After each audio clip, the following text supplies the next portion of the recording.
Assalamu alaikum wa rahmatullahi ta'ala wa barakatuhu. Barkanmu da warhaka, barkanmu da sake kasancewa a wannan channel tamu mai albarka ta Alfijir Media TV.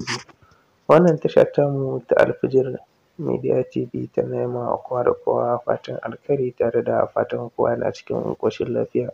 Wannan tasha tamu ta Alfijir tasha ce da ta ɗauki nauyin kawo mana labaru ingantattu na nishaɗi da na tausayi da kuma na abin da ya shafi soyayya da labari da ya shafi rayuwar ma'aurata da labari da zai ɗan taɓa zuciya. To kamar kullum ma dai yau wannan tasha tamu tana ɗauke da bayani da ya shafi abin da ya kamata masoya su sani a zamantakewa.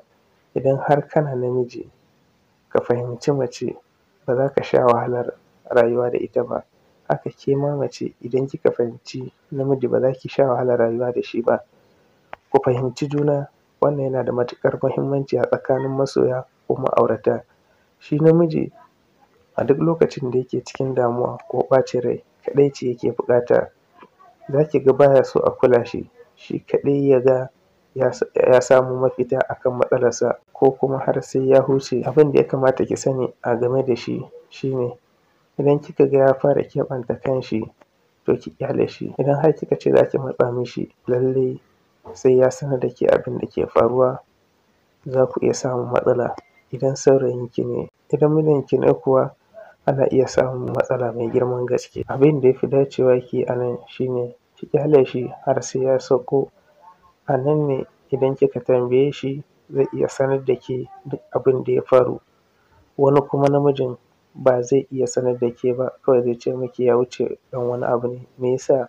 Zuciyar mace tana da rauni, zuciyar namiji kuma tana iya ɗaukan abu mai girma kuma ba za ta hana shi sukuni ba, zai iya dannewa. Wanin yana iya ɓoye miki ne saboda kar ki shiga damuwa. Abu ƙalilan wanda shi ba zai dame shi ba, ke kuma zai iya sa ki damuwa har ya hana ki bacci. Maza fa suna fuskantar matsaloli da dama wanda idan ya sanar da ke wallahi ba za ki iya bacci ba.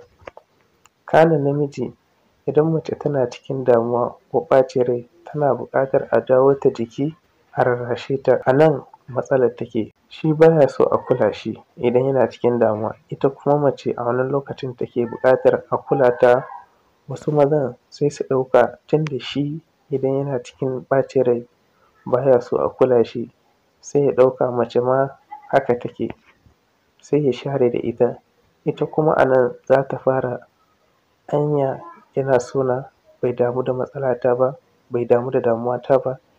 Idan kuma ita kuma mace gani take yadda take buƙatar kulawa a lokacin da take cikin damuwa, kai ma haka. Shi ya sa za ka ga tana nacewa a kan sai ta rarrashe ka.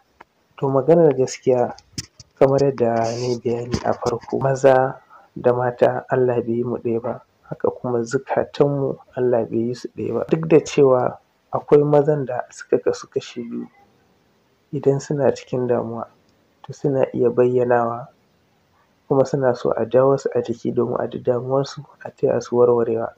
Amma majoritin maza kashi 80 cikin 100 idan suna cikin damuwa kaɗaici suke so domin shawo wannan kan matsalar tasu su magance ta ba tare da sun gaya ma wani ba, musamman ma mace. Saboda bambancin halitta, mace tana da rauni, shi kuma namiji yana da ƙarfin zuciya, zuciyarsa tana da ƙwari fiye da mace. Shi ya sa zai yi ƙoƙarin ɓoyewa. Amma maganar gaskiya ita mace ta fi so a jawo ta a jiki, a rarrashe ta, a ji damuwarta sannan a taya ta solving wannan problem ɗin. Shi ne soyayya. To za mu dakata a nan. Allah ya sa mu fahimta, Allah ya haɗa mu da sanyin idaniya, Allah ya bar mu da masoyanmu. Sannan mun gode da saurare da kuma bibiyarmu da kuke yi a wannan channel. Kar a manta a danna subscribe. Masoyanmu har kullum muna tare da ku, sannan kuma muna cikin bincike don kawo muku labarai masu daɗi da ilmantarwa da kuma ƙara nishaɗi. Sai mun haɗu a karo na gaba.